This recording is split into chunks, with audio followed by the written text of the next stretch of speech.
Hey, I'm the Timekeeper, and welcome to Monster Week. It's an event made by Ginny D and Pointy Hat to inspire the D&D community. And this year, we're going to talk about 5 tips to run a Fey Villain in D&D. As the DM, what do you play them like? How do they act? How do they fight? We're going to figure those things out together. So what makes a good villain? Well, for any villain, it's really good to have your villain show up multiple times. So it's not just a one-off encounter with the group. They can build up a hatred for them. They can hold grudges against them. So whenever they do defeat them, it's so much more satisfying. And the second thing is that a good villain should make your players make choices, not just stab them in the face.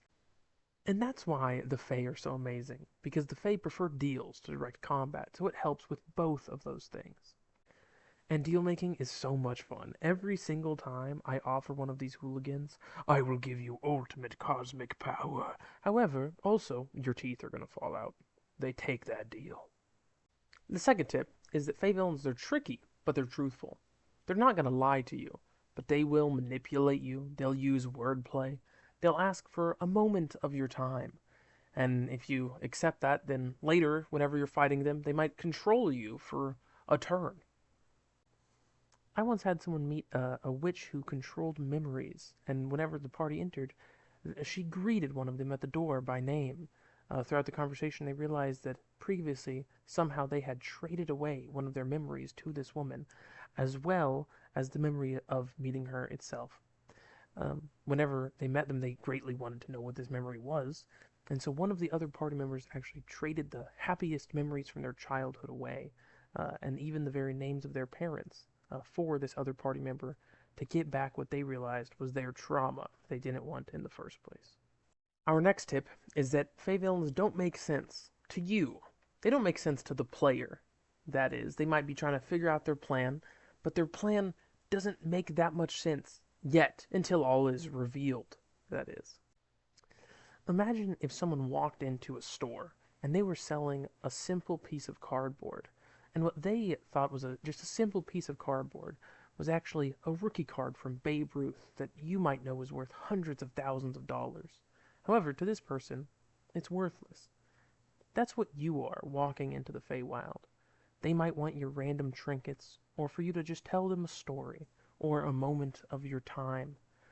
But to them, this might carry much more weight. It seems you don't even know the value of the very things that you bring. So of course they might try to scam you out of it.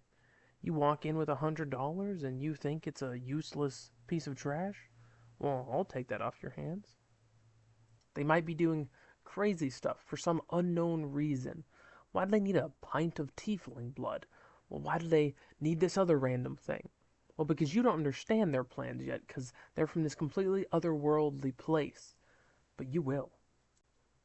The next tip would be that I think Fey villains should be off-putting. As you get into the more evil Fey, they're not just having a good time. Well, they're having a good time, but you're certainly not. They'll offer you some creepy things or ask for some creepy things. Fey historically were known for stealing children, and so they're not always the most happy folk to be around. I once had the Baba Yaga gather together the party in her creeping hut, and as they were sitting there, she scooped up the little gnome and slowly was petting her head as they were discussing. They were pretty creeped out. The last one is more of a gameplay thing. I think that Fae should have zany mechanics. I think that they should take a baby T-Rex, but then a week later when you fight them, it's fully grown because they just happen to know a certain grove in the Feywild. That time moves 100 times faster, and they were able to age this thing in time that you wouldn't think possible. Or they're able to traverse things, or reverse gravity in certain ways, or just trick you, or any random thing that could be prescribed to Fey magic. A queen of witches might be a coven to herself and might have 3 different personalities that to you might just think they're personalities, but they split into different people mid-fight and act on their own initiative. They have crazy things that you would never expect. You might stumble across an elderly witch who has yarn for hair, and this yarn is actually memories, but she might trade you those pieces of yarn and give them to you as proficiencies for a simple favor. And those are my 5 tips on how to run a Fey villain in D&D. Have you seen a Fey Villain run really well before? Well, let me know in the comments. If you have any tips yourself, let us know. If you've seen it done horribly before, I know we would love to hear about it. Please like and subscribe, and thank you for watching.